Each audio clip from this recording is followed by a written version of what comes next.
आगे आ जाएगा।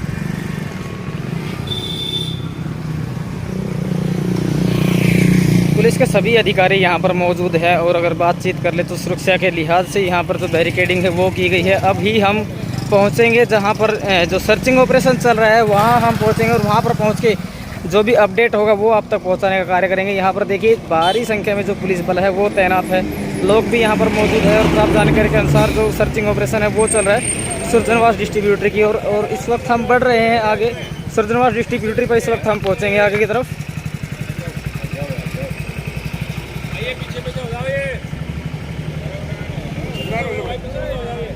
ये देखिए साफ तस्वीरों में जो मूर्ति है वो भी दिखाई दे रही है और इसी मूर्ति का विसर्जन करने के लिए यहाँ पर जो ढाणी मोहल्ला से जो युवा है वो पहुँचे थे। और ये तस्वीरें हैं मेंदड़ विधानसभा के गांव झगड़ौली के पास जवाहरलाल नेहरू नहर की। नमस्कार, इस वक्त हम मौजूद हैं महेंद्रगढ़ शहर में हॉस्पिटल से। यहाँ पर जो एम्बुलेंस है उनके ज़रिए जो देखिए यहाँ पर हायर सेंटर रेफ़र किया जा रहा है। लोगों की भारी भीड़ यहाँ पर उमड़ी हुई है, जिस तरह से देख पा रहे हैं आप। तस्वीरें हैं महेंद्रगढ़ के सिविल अस्पताल की और यहाँ पर काफ़ी संख्या में जो शहरवासी है वो मौजूद है। इसी के साथ साथ जो आगे का जो दृश्य है वो हम आपको दिखाने वाले हैं कि आगे से किस तरह से क्या सिचुएशन है। और यहाँ पर काफ़ी संख्या में अगर बातचीत करें तो कैजुअलिटीज़ हुई थी और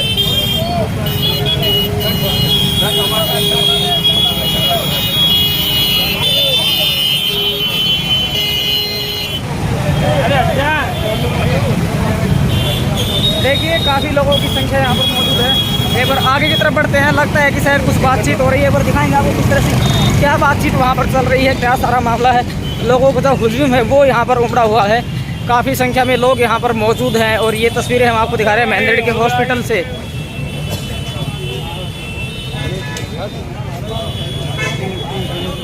नमस्कार, इस वक्त हम मौजूद है सिविल हॉस्पिटल में। जिस तरह से जो मूर्ति विसर्जन के बाद जो मामला सामने आया था, काफ़ी जो कैजुअलिटी है 3 से 4 कैजुअलिटीज़ है वो भी हुई थी। इसी के साथ साथ यहाँ पर जो काफ़ी संख्या में जो लोग हैं महेंद्रगढ़ शहर की वो भी इकट्ठे हुए थे। अगर बातचीत कर ले तो काफ़ी संख्या में पुलिस बल भी यहाँ पे तैनात और हमारे साथ मौजूद हैं भाई अरुण राव, जो आमतौर पर देखा जाए तो स्थानीय विधायक रावदान सिंह जी प्रतिनिधि के तौर पर मौजूद रहते। भाई साहब नमस्कार। बहुत बहुत नमस्कार। जिस तरह से दुखद घटना सामने आई है और जानकारी के मुताबिक यहाँ पर लोगों ने धरना भी दिया है, क्या कुछ बात है, क्या कोई आश्वासन दिया गया है प्रशासन की ओर से? देखिए, सबसे पहले तो मैं एक बात कहना चाहूँगा, जो कल महेंद्रगढ़ में हुआ वो बहुत ही जी अरुण जी, जो कल महेंद्रगढ़ में हुआ जी, तो कल अपने युवा भाई चले गए जी। सबसे पहले तो मैं उन भाइयों की आत्मा के लिए हाथ जोड़ के शांति की निवेदन करता हूँ। भगवान से उम्मीद करता हूँ कि उनकी आत्माओं को अपने सही चरणों में स्थान मिले। कुछ बच्चे तो ऐसे थे, एक भाई था नितिन शायद, जिसकी वाइफ 7 महीने की प्रेगनेंट है जी। बहुत ज़्यादा दुखी हैं इस बात से। इस समय मैं तो ये कहना चाहूँगा, सबसे पहले तो हम उनके परिवार के साथ जी। रही बात प्रशासन की, कल भी हमने 11 बजे तक जो है, इस बात में मैं प्रशासन की तारीफ भी करना चाहूँगा कि कुछ पुलिस वाले भाई जो है जिन्होंने बहुत मेहनत की और कुछ युवा साथी जिन्होंने मेहनत करी ताकि हमने कुछ लोगों की जान बचा पाए, क्योंकि डूबे तो मेरे ख्याल 20-25 लोग थे। तो जितने भाइयों को हम बचा पाए, सभी भाइयों ने जिन्होंने उनको बचाने में अपना योगदान दिया, उनके लिए भी बहुत बहुत धन्यवाद, बहुत बहुत आभार। आज मौके पर जो है प्रशासन से बात करी है, एएसपी सिद्धांत जैन जी, एसडीएम वकील अहमद जी, इन्होंने प्रॉपर चैनल के थ्रू जो है ऊपर अपना चंडीगढ़ पहले डीसी साहब से बात करके और डीसी साहब ने सीएम साहब से बात करके जो है इस मामले को उनके संज्ञान में लेकर आए जी। और उन्होंने आश्वासन ये दिया है कि जो भी उचित कार्रवाई, जो भी उचित फैमिली को जो है मिलना चाहिए वो उनको मिलेगा जी। हमारी तरफ से, लोगों की तरफ से ये मांग रखी गई है कि 10 लाख रुपए की जो है कम से कम मुआवजा और एक सरकारी नौकरी उस परिवार को दी जाए, जो कि बहुत ही जेन्युइन कॉज है, क्योंकि उनके परिवार, कुछ बच्चे तो ऐसे थे जो सारे परिवार का आधार वही थे जी। हमारी तरफ से तो यही है कि डीसी साहब ने भी एश्योरेंस दिया है, वो मंगलवार को आएंगे और हम मंगलवार को दोबारा उनसे मिलेंगे। अरुण जी, सबसे बड़ा सवाल रहेगा हमारा आपसे कि स्थानीय विधायक रावदान सिंह जी है, यहाँ पर हादसे हर समय होते रहते हैं। पिछले समय भी एक बड़ा हादसा हुआ, लेकिन उसके बावजूद भी ना तो जनप्रतिनिधियों ने कोई सबक सीखा, ना ही जो प्रशासनिक अधिकारी है उनने कोई सीध ली। अगर उस पुल को थोड़ा और डेवलप किया जाता तो शायद इतना बड़ा हादसा ना होता। मैं आपको बताऊं, जब पिछली बार हादसा हुआ था तो नेताजी ने ही मौके पे खड़े होकर जो वो बैरिकेड्स है ना, जो पुल बनाया, वो हमने ही बनवाया था जी। और दूसरी बात, कल जब जैसे ही हमें ये समाचार मिला था तो नेताजी ने ही जो है नहर जो बंद करवाने का काम है शाम को अधिकारियों से बात करके उसी से मैं किया था। ऐसी बात नहीं है कि we are not aware of पहुँच रहे जी, और अभी भी यही 5-7 मिनट में पहुँचने वाले, ऐसी बात नहीं है। तो अगर बातचीत कर ले यहाँ के स्थानीय जनप्रतिनिधि की, विधायक जी की ओर से जो परिवार शोक संतप्त है, जिनके परिवार से जो लोग एक्सपायर हुए हैं, क्या कुछ मदद मिल पाएगी? देखिए, इस मामले में तो मैं यही कहूँगा कि डीसी साहब ने सीएम साहब से बात की, उन्होंने अभी ट्वीट भी किया है जी, और उन्होंने ये भी डीसी साहब ने हमें एश्योरेंस दी है कि जो भी उचित कार्रवाई, जो भी मैक्सिमम हो सकेगा वो करेंगे। DGHRDF को भी ये जो है ईमेल कर दिया गया है, SP सिद्धांत जी ने। ठीक है। महेंद्रगढ़ नगर पालिका से पूर्व में चेयरमैन रहे भाई साहब हमारे साथ मौजूद है। भाई साहब नमस्कार। नमस्कार जी। जिस तरह से जो दुखदायी घटना सामने आई है, इतना बड़ा जो हादसा है वो हो गया, उसके बाद भी लोगों ने धरना भी दिया, हालांकि प्रशासन की ओर से बातचीत की जा रही है, क्या कहेंगी सारे घटनाक्रम को लेकर? जो कल घटना घटी है, बड़ी दुखद घटना घटी है, क्योंकि हमारे महेंद्रगढ़ में इतनी आस्था है, इतनी भावना है, इतनी भक्ति है। गणेश पूजन हो रहा था, उसमें हमारे 4 बच्चे बह गए। 4 बच्चे, जो बच्चे बिल्कुल जवान बच्चे थे, 20 से 25 साल के।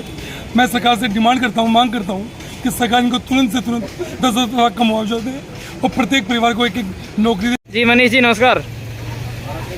इस तरह से एक बड़ा मामला सामने आया है, बड़ा ही दुखदायी मामला है। मूर्ति विसर्जन का जो खुशी का माहौल था मातम में बदल गया, और हमारे जो भाई हैं वो हमारे बीच से चले गए हैं। क्या कहेंगे, क्या प्रशासन की ढिलाई रही या फिर इस हादसे के लिए जिम्मेदार कौन है?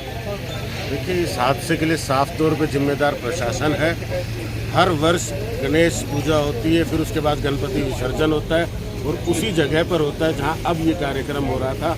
लेकिन प्रशासन को इस तरह की गाइडलाइन जारी करनी चाहिए कि किस तरह से वहाँ विसर्जन होगा, क्या व्यवस्थाएं होंगी, प्रशासन वहाँ क्या मदद करेगा।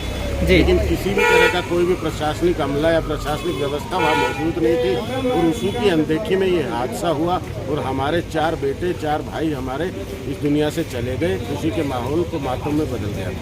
तो हमारी यही सरकार से है कि आप प्रशासनिक अधिकारियों पर कार्रवाई करें और परिवारों का उचित सहयोग करें, उनको उचित राशि अदा करें। अगर बातचीत कर ले तो पहले भी हादसे होते रहे हैं, और अगर यही हालत रही तो शायद आगे भी इस तरह की घटना हो सकती है। बिल्कुल होती रहेंगी, अगर प्रशासन नहीं जागेगा, सरकारें नहीं जागेंगी।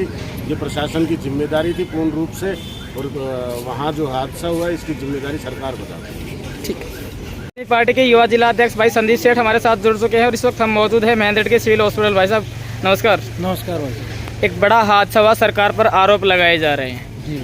उसके बाद भी जो लोग हैं उन्होंने धरना भी दिया, और अगर पहले के हादसों पर गौर कर ले तो अभी तक ना तो प्रशासन ने कोई सबक लिया है, ना ही सरकार की ओर से कोई सकारात्मक कदम उठाया गया है।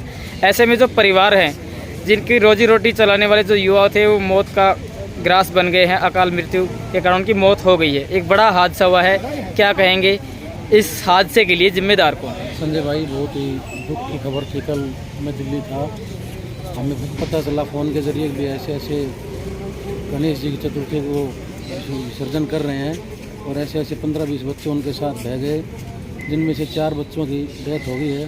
तो सबसे पहले तो मैं भगवान से अरदास करता हूँ कि उनके परिवार को इस दुख की घड़ी में सहारा दे। और ये इनमें सबसे बड़ी गलती प्रशासन की है, क्योंकि हर बार यहीं पे गणेश जी का विसर्जन होता है और सरकार भी इस पर कोई कार्रवाई नहीं कर रही। प्रशासन को कम से कम इस जगह पे व्यवस्था अच्छी करनी चाहिए। जिस प्रकार की हर जगह, जैसे बाबा जयराम दास का मेला होता है, केसरी वगैरह में मेला होता है, तो वहाँ पे प्रशासन अपनी भूमिका निभाता है। यहाँ पर ऐसी कोई व्यवस्था नहीं की गई है। तो सरकार से हम ये अरदास करते हैं कि भी इनको अच्छा 10 लाख रुपये मुआवजा दिया जाए और इनके घर में एक नौकरी दी जाए। प्रशासन को पहले से ही पता था कि यहाँ मूर्ति विसर्जन होना है और आए साल होता है। अगर बातचीत करें तो अभी तक प्रशासन की ओर से ना तो पिछले साल ना अब की बार कोई पुख्ता प्रबंध किए गए हैं। परिणामों के अनुरूप फिर से एक बड़ा हादसा घटित हो गया। संजय भाई साहब, आपको पता है कि हर बार जब ये दुख की घड़ी आती है तो हम भी आपसे मुलाकात में रहते हैं वहीं पे, क्योंकि निकलना काम समाज सेवा करना है। हर जगह हम पहुँचते हैं, आप भी हमें हमेशा मिलते हो। हर बार यही क्वेश्चन होता है कि भाई प्रशासन की कमियों के कारण ये सारी घटनाएं हो रही हैं। हर बार यही क्वेश्चन भी होता है आपका भी। हम भी बोलते हैं प्रशासन को भी, सरकार को भी, लेकिन इस पर कोई उचित व्यवस्था नहीं की जा रही है। सरकार को और प्रशासन को जल्दी से जल्दी इन पर कार्रवाई करनी चाहिए और आगे की व्यवस्था को ठीक से समझना। लोग रह रहकर समस्याओं की आवाज़ उठाते रहते हैं, लेकिन अगर प्रशासन की बात कर ले तो प्रशासन के कान पर जू तक नहीं रेंगती। नहीं रेंगती भाई साहब, क्या करेगा? अगर सरकार प्रशासन ऐसी अच्छी व्यवस्था करते तो ये नौबत नहीं आती जी, जो आज आ रही है। इतने लोग यहाँ परेशान हो रहे हैं इस गर्मी में। इतनी बार पहले हादसे हुए। बात कर ले स्थानीय जनप्रतिनिधि की, पूर्व प्रतिनिधि जी कल पहुंचे थे यहाँ हॉस्पिटल में, लेकिन उससे पहले उन्होंने प्रशासन को ये ना तो गाइडलाइंस दी, ना इंस्ट्रक्शन दिए कि भाई वहाँ पर जो कार्यक्रम है सभी को बता था कि गणेश चतुर्थी आने वाली है। पहले से अगर प्रबंध किए गए होते तो शायद इतना बड़ा हादसा ना होता। वही बात होगी भाई साहब दोबारा से, इसीलिए तो दिक्कत आ रही है ना कि पहले से प्रशासन कुछ कार्य करता नहीं। हर साल की तरह इस बार भी तो गणेश जी का विसर्जन हो रहा था जी, प्रशासन अगर पहले से वहाँ तैयार होता और व्यवस्थाएं बनाए रखता तो ये नौबत नहीं आती और ये दुख की घड़ी हमें देखने को नहीं मिलती। ठीक है।